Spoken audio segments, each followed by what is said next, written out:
Don't worry. You know who does those rankings? Somebody has too much time on their hands. Okay?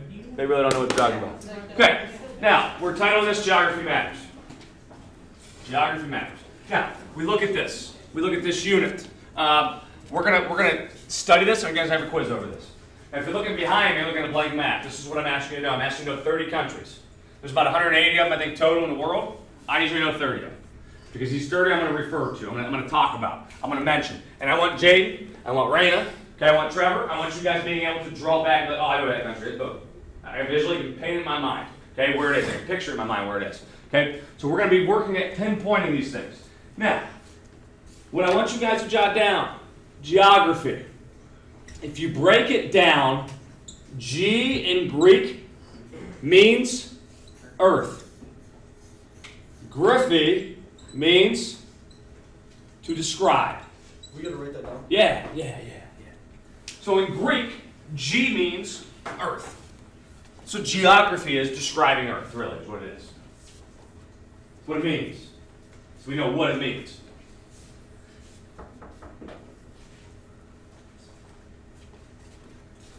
Now, as I mentioned, got it. Jordan, how you doing? Who else is out there? Hi, Ashley. Okay, so, Jacob. What I want you guys to jot down, as I mentioned, history and psychology go hand in hand. Guess what else goes with history? You're not going to believe it. Guess what else goes with history, Frankie?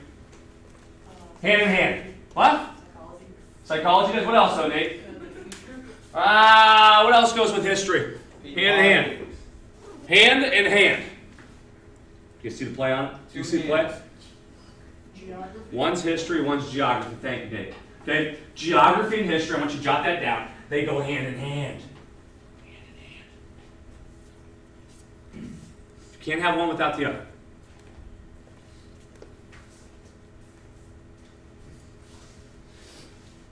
Jot this quote down. What's it mean?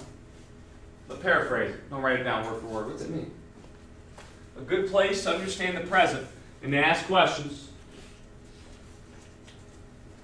about the future is on the ground, traveling as slowly as possible. What does that mean? Trevor, you finding balance in here today? Good. What's this mean? This quote. What's it mean? Cole?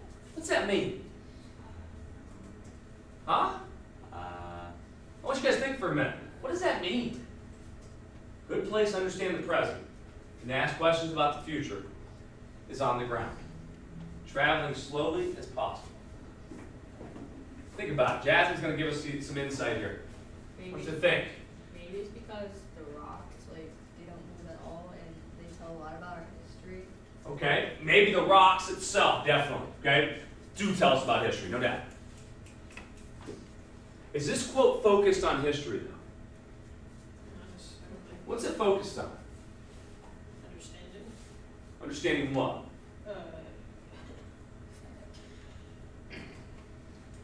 It's two big words in here. I'm going to pass this one on to I'm Caleb. gonna pass this one on to Caleb. Caleb, what do you got? Remember, our cups are empty in here. We're trying to fill them. What is this called? What's the two big words in here? Yeah. Present and future.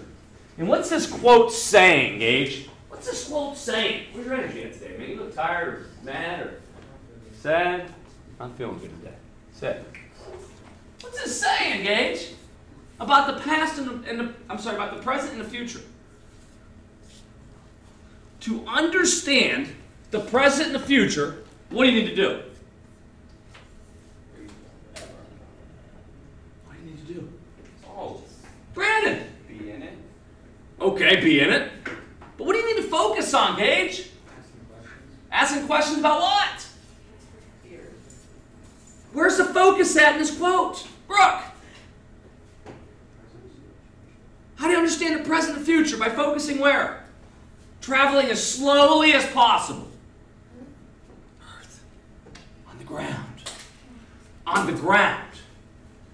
Okay? Not moving fast, but moving slow. Why move slow? What can we do when we're moving slow, Trevor? Think more. and our 40 bits of information, we can do what? Focus more. Okay? So what this is saying is, Allison, that this is really, really important.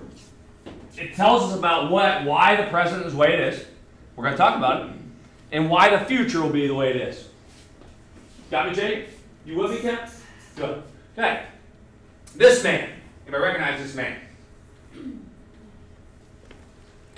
Who is this man, Trevor?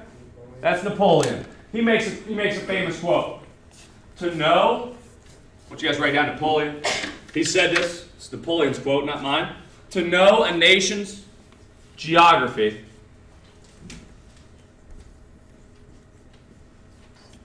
is to know a nation's foreign policy. What does that mean? What does that mean? There's mind-blowing stuff in there going on, Isaiah. Mind-blowing. What does that mean? To know a nation's geography is to know a nation's foreign policy. What do we first need to ask? What is what? What does what mean? Jot down foreign policy. What's that mean, Jaden? Ah, no, I'm just speaking Mandarin up here. Mandarin. What language is that? It's Mandarin. It's called Mandarin, but Chinese. Very good. Okay? It's a major language in China. So we look here. I'm speaking Mandarin when I say foreign policy, right, Cole? Yeah. What's foreign policy mean? Who can tell me what that means? Nate, go ahead. Alright, actually, I might have jumped into this. It's all right, man. Work your way through it now. No, I Improvise. understand, but, okay, like, foreign, how do I explain this? You have domestic and If- foreign. Well, okay, if it was a foreign policy, it'd be something that you don't really understand, like foreign language. If Frankie, since where'd you live? I don't even remember. Japan. Yeah, Japan. If he was like speaking a different language, like Japanese, it'd be a foreign language to me. I wouldn't understand it. I would have to like. You're on the right track, Nate. Foreign policy is dealing with, yes, it's what you mentioned, Japan. What's our foreign policy on Japan? It's saying that country is not it's not our nation, right? We're America. We're America, right? How are we going to deal with Japan? How do you, and I want you guys to jot this down. Foreign policy means how a country deals with other countries outside its borders. That's what a foreign policy is. It's how a country deals with other countries outside of their border.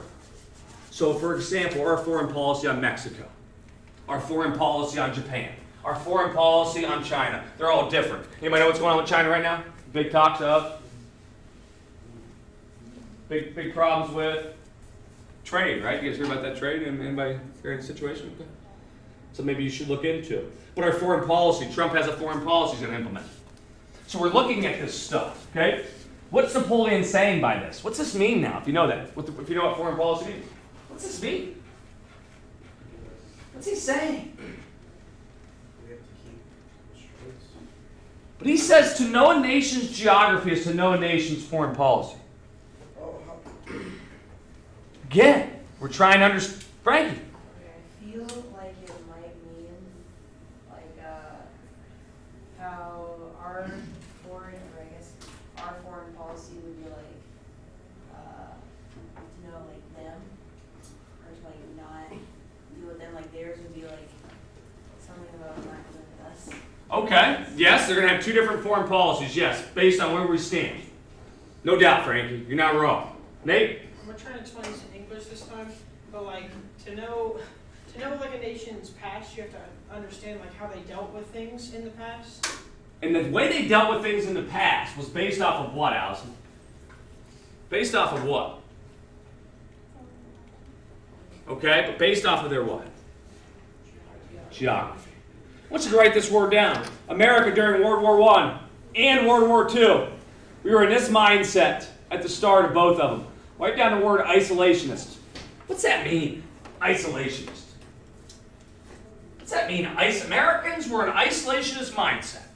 What's that mean? Trevor. Very good. Stay out. Mind our lane, as you guys call it. Mind our business. Stay out of it. What allowed us to do that, Isaiah? Our what? Geography. Our geography. We couldn't do that, Jane, if it's not for geography. Does that make sense, Tristan?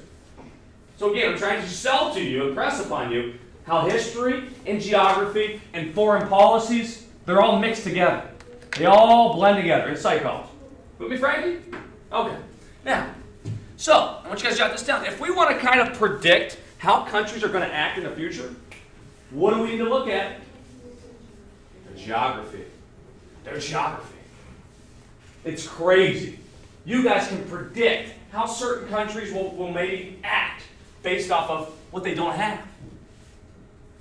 For example, if a country like England is an island and doesn't have a whole lot of natural resources like oil, right, or timber, right, or iron ore, what are they going to do? What may they do? Trade. Trade. Their foreign policy may be to open up more trade so they can get that stuff. You want to be engaged? What else might they do? They don't want to trade. It's another way you can get something. You could take it by force. You can just go steal it. Huh? You can kill the guy who has it, and you can just take it from him. Right? What motivates England to do that? Geography. We're going to see England conquer the world almost, a third of it. We're going to study it. Why do you think they were motivated to go conquer the world? Because their geography sucked. They didn't improve it. Okay? So we need to make sure we understand how geography plays a role in history. So again, to understand the past, the present, the future, in history, we need to understand what first, Brandon? Thank you, geography. Stay with me. Geography. Okay? So I want you guys again, jot that down. To understand the past, present, and future is to understand geography.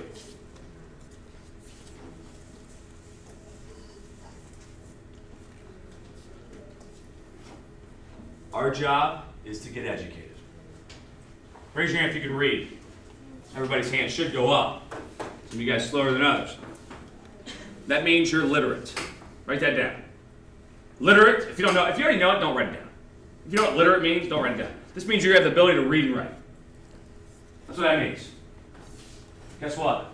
You can all do that. You guys all have been blessed with the ability to do this, Raina. Right? You guys can walk.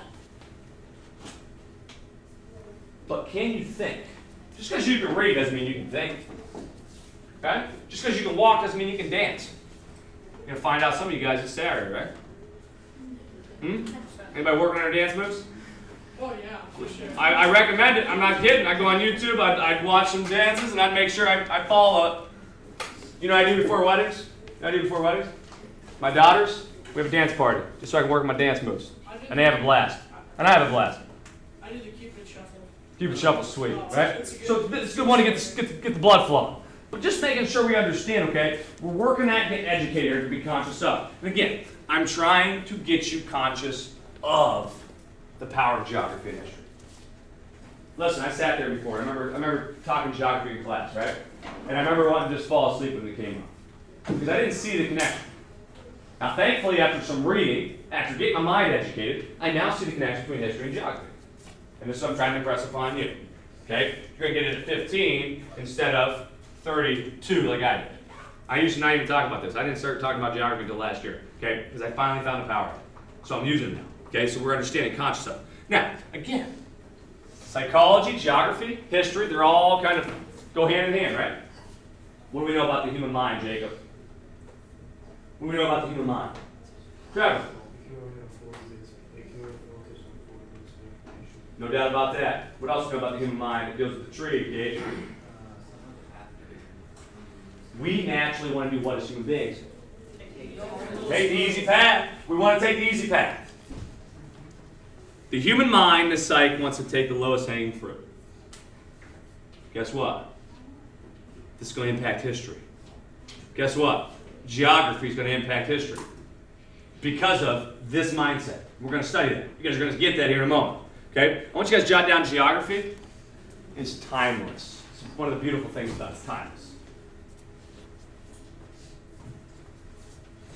If you guys got on a plane and flew over to Nepal or Tibet and you saw the Himalaya Mountains, you guys just saw a picture of the Himalaya Mountains. Look them up real quick. Search them on your phone, or if you have them around, you don't have your computer open or your phone out, just share with the person next to you. Look up Himalaya Mountains. Search them.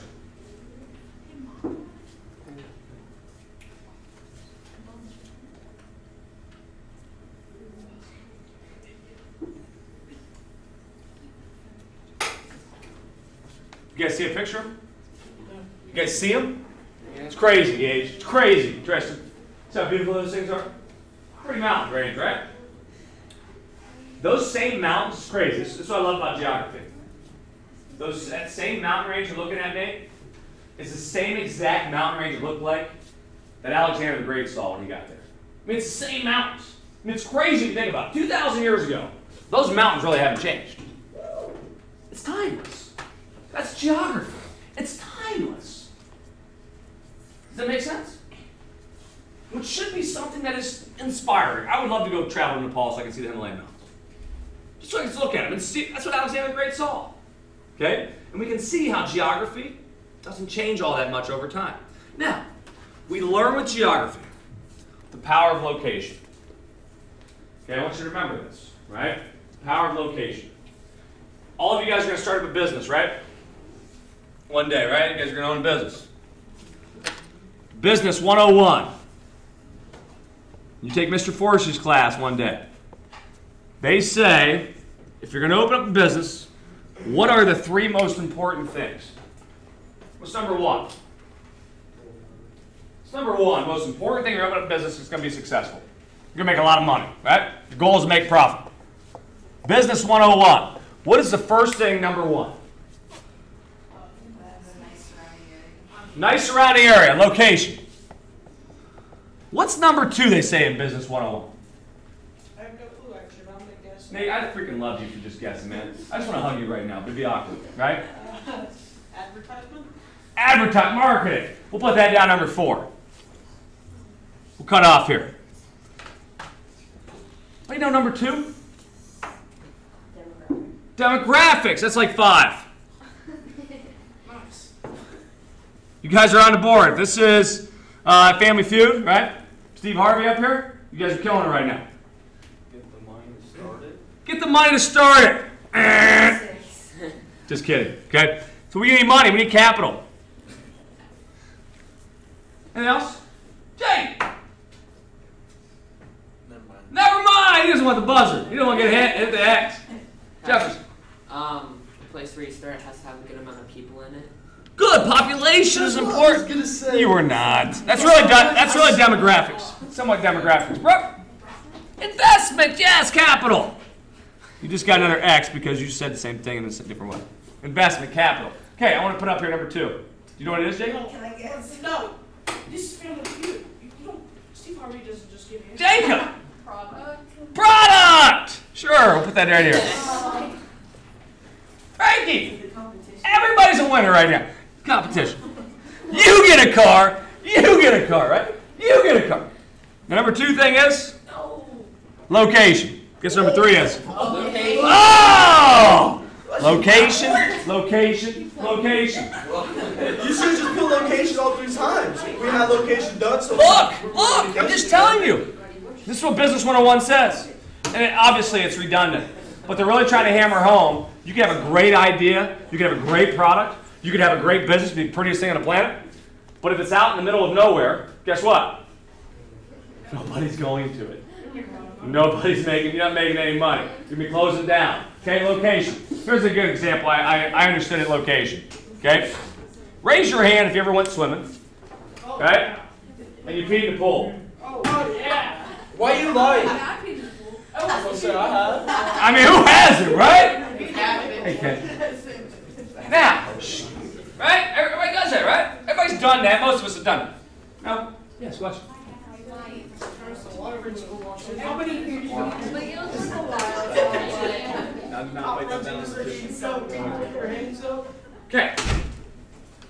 Now raise your hand. Okay, right? Raise your hand. We've all swam around and we, just I don't want to get out. Right? Just went, right? Raise your hand if you've ever done this. You actually went swimming, and then you got out of the pool, and you stood, and you overlooked the pool, and then you peed the pool.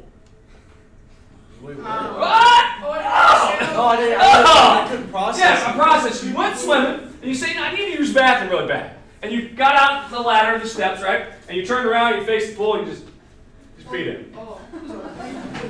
Yeah! Nobody's hand goes up. Nobody's hand goes up. That's gross. It's crazy. One thing is totally acceptable in our society. The other one's the same thing. But it's like, ugh! Who would do that? Who would do that? Guess what that story teaches us? The power of location. It's the same thing. It's the same exact thing, people. But it's totally different. Right next to you, and it's like Totally different experience. You should try it sometime, Jacob. You ever want to live? You want to be living one day? Be in a pool like that, right? I'm just kidding. Don't ever do that. It's gross. Okay? Now, this is just showing us the power of location. It's showing us, Jacob, the power of what? Geography. Right?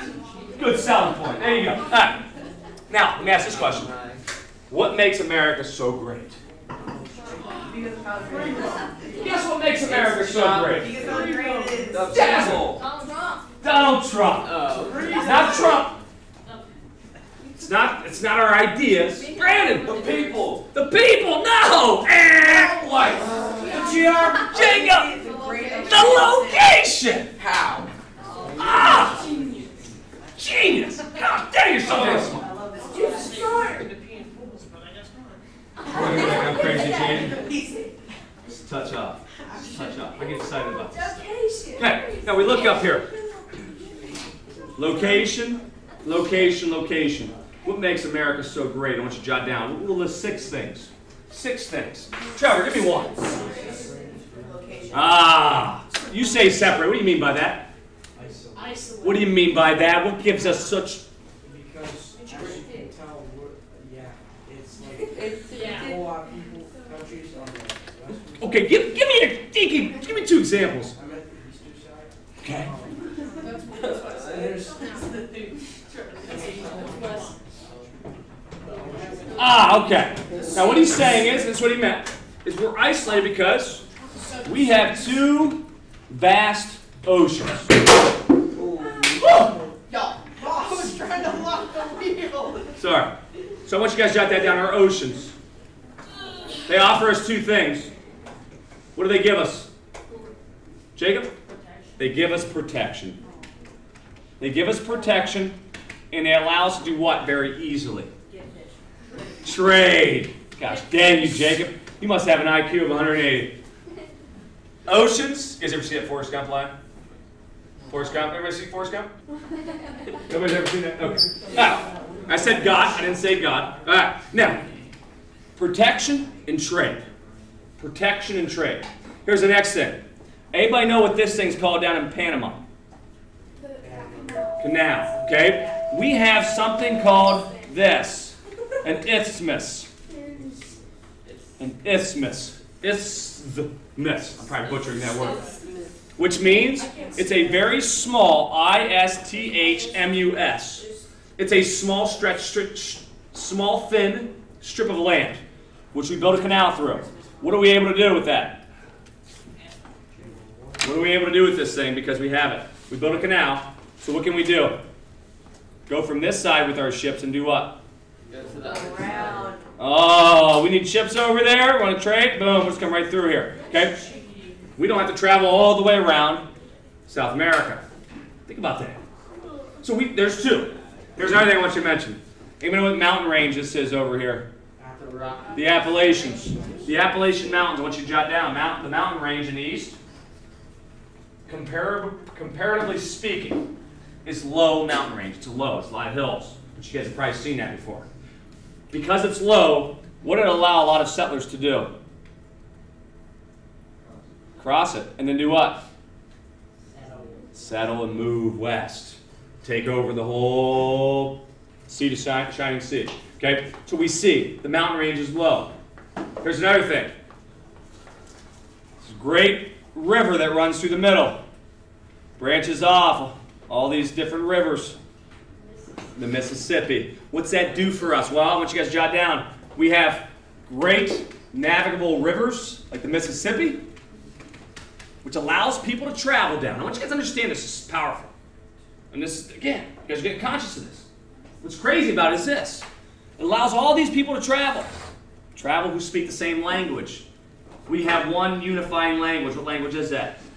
English. Because of these things right here, like the Mississippi River, we can travel up and down it. We can travel east and west off of it. Okay? So we need to make sure we understand it. Any questions with this? What am I missing? I jotted an extra one down. What's that? Able to be navigated. Navigate. You can navigable. Navigate it. Okay. Last thing I want you to write down. We are blessed with a very large amount of land. Okay? What's this land have in it? There's states. People. Resources. We have a lot of resources in this land. So what I want you guys to jot down with this resources is America is very self-sufficient in many ways. We're self-sufficient. We don't need to go steal a bunch of resources because we have them here. So you guys are looking at, okay? You're looking at a country of America. What makes us so great? Location. Luck. Dumb luck. Okay? Luck. We were blessed with a great geography.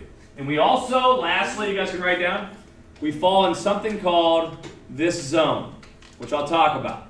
The temperate zone. The temperate zone. Temperate. It's an M-T. Temperate zone. Again, I want to talk about that in a moment. So, again, don't take so much pride in just, it's our people. We got good people, obviously, right? But so does a lot of other countries. We have a lot of grit. Yeah, sure, we do. But so do a lot of other countries. We got a lot of giving people. Sure, so do a lot of other countries. So we make sure we understand what separates us from all this is this geography. Okay? So essentially, you guys have been born, we as a nation have been born in this house. MTV Cribs, right? You guys ever see MTV Cribs? Those big, large, rich houses. Those kids that are born in those, they have an advantage from the word go. Donald Trump's children, the Paris Hilton's children, okay? LeBron James' children, they have an advantage over the rest of us when they're born. Guess what? You being American, you also have a huge advantage over everybody else, okay? Just because you're American. Some people are born with this. Other nations, this is their geography. This is they're blessed with, okay? A shack. So we need to make sure we understand the difference. And it wasn't choice. It wasn't decision making. It was just dumb luck. History, geography, they teach us life is lucky too. You need luck. You need luck in life. There's going to be unluck or there's going to be luck. Okay, we need more luck. So, I want you guys to jot down, because of this geography, leaders of countries like Donald Trump you mentioned, Jasmine, Donald Trump, they're all prisoners to this geography. They're prisoners of it. They're constricted by it. Donald Trump, for better or worse, he has to deal with the Atlantic and Pacific Ocean. Donald Trump has these resources at his disposal to put tariffs out there, trade tariffs, that are going to peeve off other countries, okay? Because we are somewhat self-sufficient. So we can look at this. Leaders are prisoners of geography, is what I'm writing down. Leaders are prisoners, and their hands are tied by it. They can't change it. Make sense? Okay, so what is geography? I want you guys to write down, geography is the context of history. It's the background knowledge that sometimes doesn't really get noticed. So history, geography is the context of history. It's always lurking in the background like this terrible wallpaper. Okay? It's always there. You can't get rid of it. As hard as you try. You're stuck with it. So again, you're getting educated. You guys all know what geography means? Do you know really what it means, though, for a nation? That's what we're talking about. It's the context. Would you jump for $1 billion? Would you open that door and jump out for $1 billion? Yeah. Airplane door? Is it flying, right? You've got to ask those questions. So when we study history this year, Allison, we need to ask ourselves, what role does geography play in this decision? We're going to look at a few examples here. Okay? Now, does anybody recognize, okay, what these countries have in common primarily? These in the green right here, they're listed as your poorest countries in the whole wide world. Russia. Russia's not on there. I'm not too smart. Neither am I. We're all done. We're all done. But we're working to fill our cup, though, right? One drop at a time.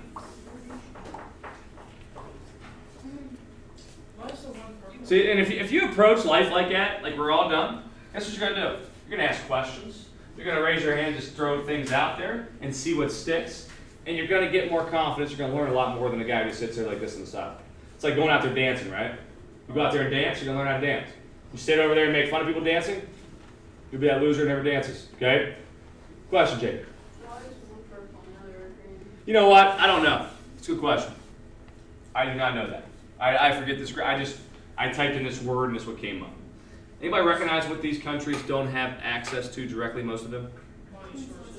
Water. Water. These countries are called this, landlocked, which means they have no direct access to water. And I want you guys to understand what that means. These countries here, they're the ones born in the shack.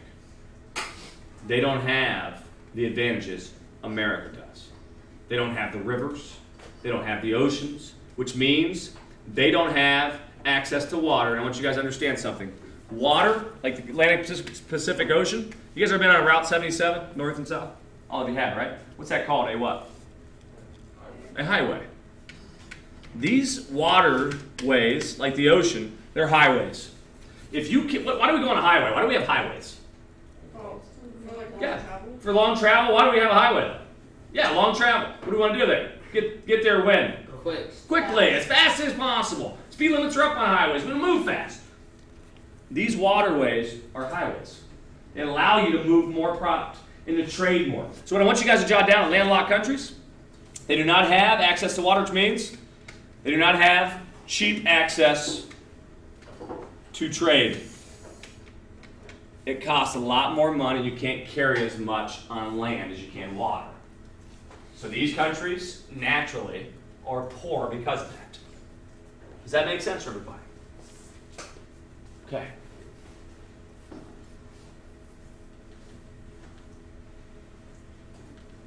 So landlocked countries, here they are.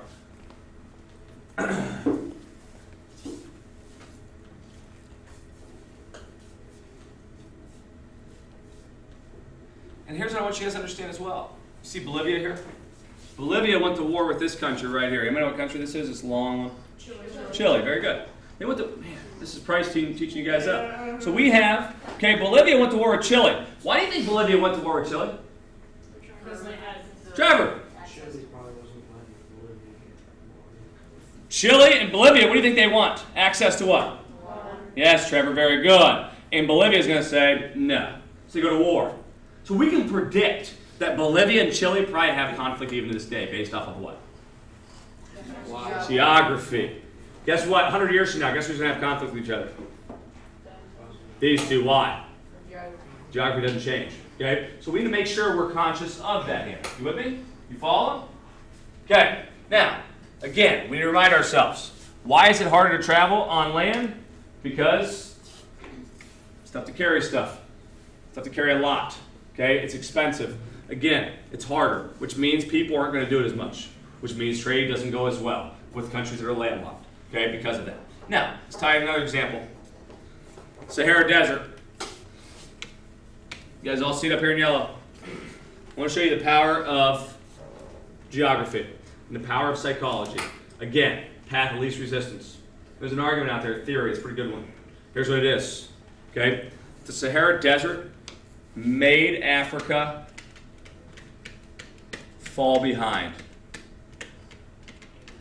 Jot that down. The Sahara Desert, huge desert across northern Africa, caused it to fall behind.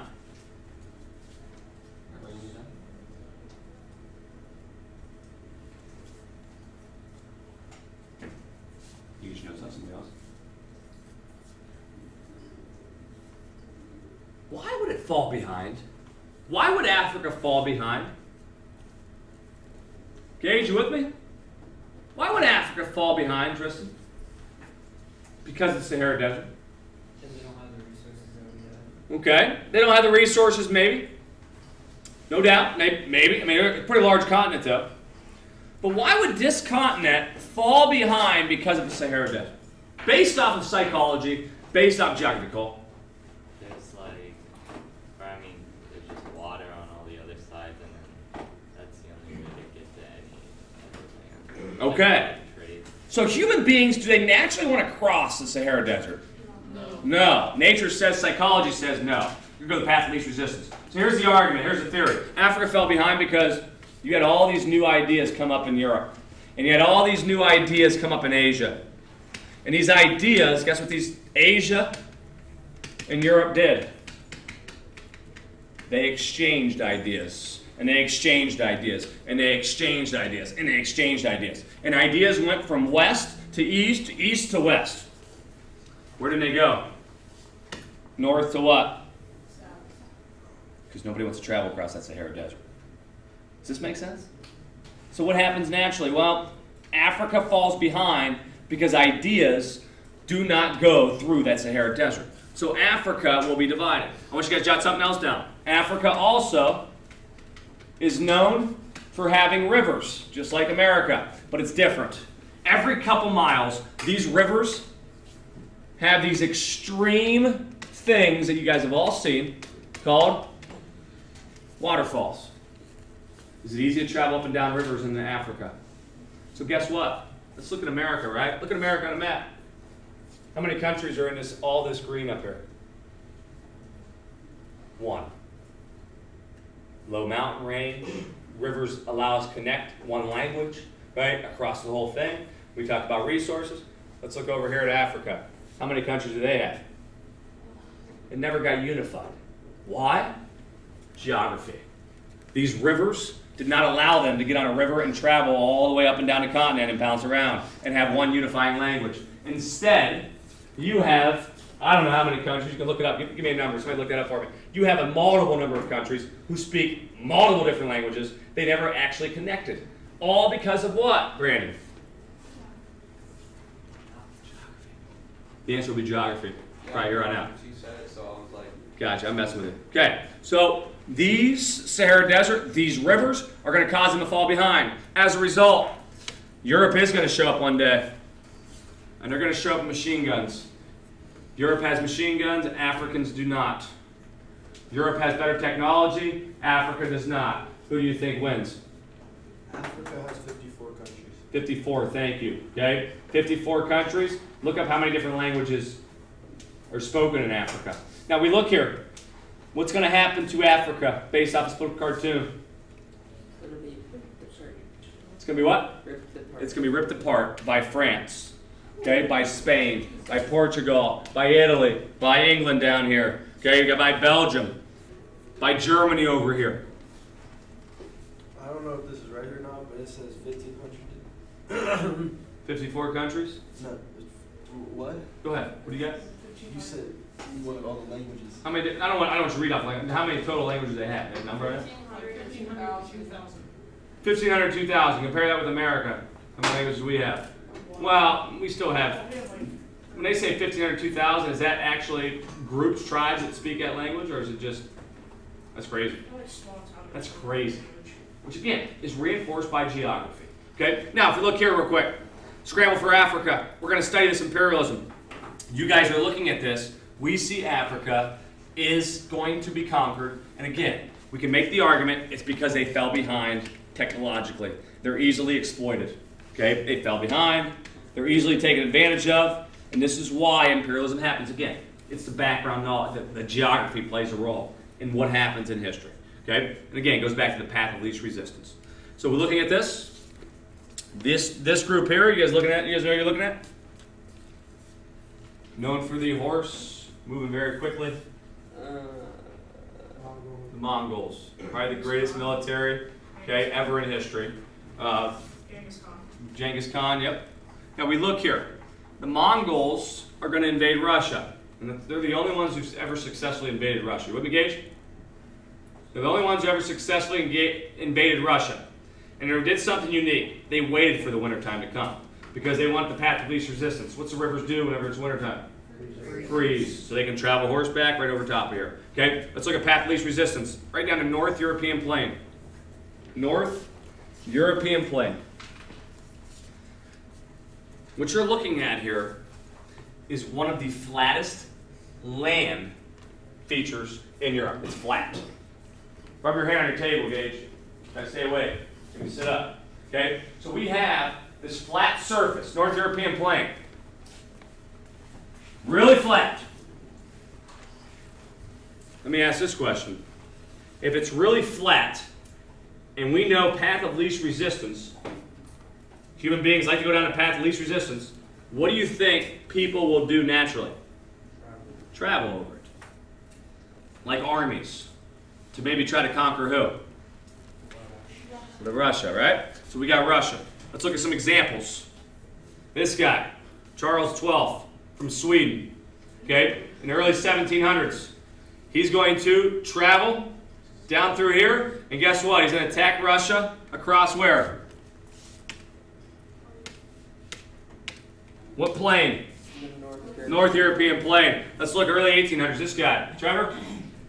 Napoleon, early 1800s. He's going to travel across where to invade Russia? North European Plain. Okay, let's look at this guy. Hitler. Guess what he's going to invade across? North European Plain. Again, geography tells us about history. And we can look, geography, history is the story of man. We know individuals have a lot of power. These individuals want to take the path of least resistance. We see it happen in Russia with three countries, three armies traveling across North European Plain to invade Russia. Now, we can look at Russia. Russia, as a result of being invaded multiple times because of geography and choice in history, right? You with me so far? Stay with me. Okay? There's a lot of insecurities. There's a lot of question marks. So, when people are attacked over and over again, they're going to be afraid. Creates fear. When you're afraid, you tend to turn to your government. After 9/11, we did that. After Russia's invaded, they're going to turn to a strong government. These strong governments, what do they do with what do people do with a lot of power? They abuse it. Okay? So if you want to know why Russia has Putin in charge, who's a very strong leader, the answer lies with what? Geography.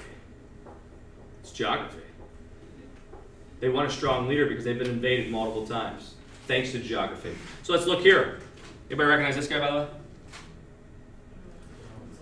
Father of communism? Karl Marx, very good. Here's the guy who wrote the book with him, Communist Manifesto. The other guy doesn't get any credit. It's Friedrich Engels. Anybody recognize this guy? Looks like the guy from Monopoly. Nope, it's not him. Maybe the opposite of that. This is Vladimir. Putin's over here. Good job. You know Vladimir Putin. Lenin. Here's Lenin. Anybody recognize this guy? There's Joseph Stalin. Okay? These three guys here were all very strong leaders. And again, motivated by this. So if we look here, I want you guys to jot this down. We have geography. We have Russia's been invaded multiple times. Well, how do you stop being invaded from the west? You build a what? I'm not building a wall. You build an empire that stretches across to Central Europe. You build an empire down through here to stop invasion before they happen to you, right? What's this place called here in red? Soviet Union. We know the creation of the Soviet Union is based off of what? What do you think Russia is going to want to do with the Soviet Union? They want to keep it strong so they can prevent a future what? Future war, future invasion of Russia. You guys need to jot that down. Okay? So you guys are seeing, we're already introducing ourselves to history. We're just using different means to do it. Okay? A little more outlier. So if you want to follow, okay, again, history, geography, psychology go hand in hand. If you want to follow the crumb trail, okay, in history, it goes back to geography oftentimes. It goes back to psychology oftentimes with it. Okay? So, we can look at these two pictures. If you understand geography, you understand where these two photos are taken. We know what wall this was called? Those two guys kissing. Mm-hmm. Great. Berlin Wall, very good. Okay? Look at the Berlin Wall here. We can know what side she's on versus these two, this graffiti painted, okay? And this is a famous thing that happened. That's actually totally heterosexual. It's just two guys that are embracing each other. So we see it. Now, tomorrow we're going to talk about this. This is a temperate zone. We're going to look at this map. There's not much left. What we're going to do tomorrow as well is you guys are going to look at some information. You have to decipher some numbers. Okay? We're going to bring those numbers alive on Friday. Now, I don't need you. You need to. If you want to get a good grade on Friday, study the math. Make sure you fill it out. Any questions or comments? Now, if you're a lot of action, this is the way we teach in here. Okay, this is the way we learn in here. I'm trying to ask you to join with me in this. It's not me putting information up there and copying it down. That's a complete waste of my time. That's a complete waste of your time. Okay, I'm not doing it. So, any questions, comments, concerns?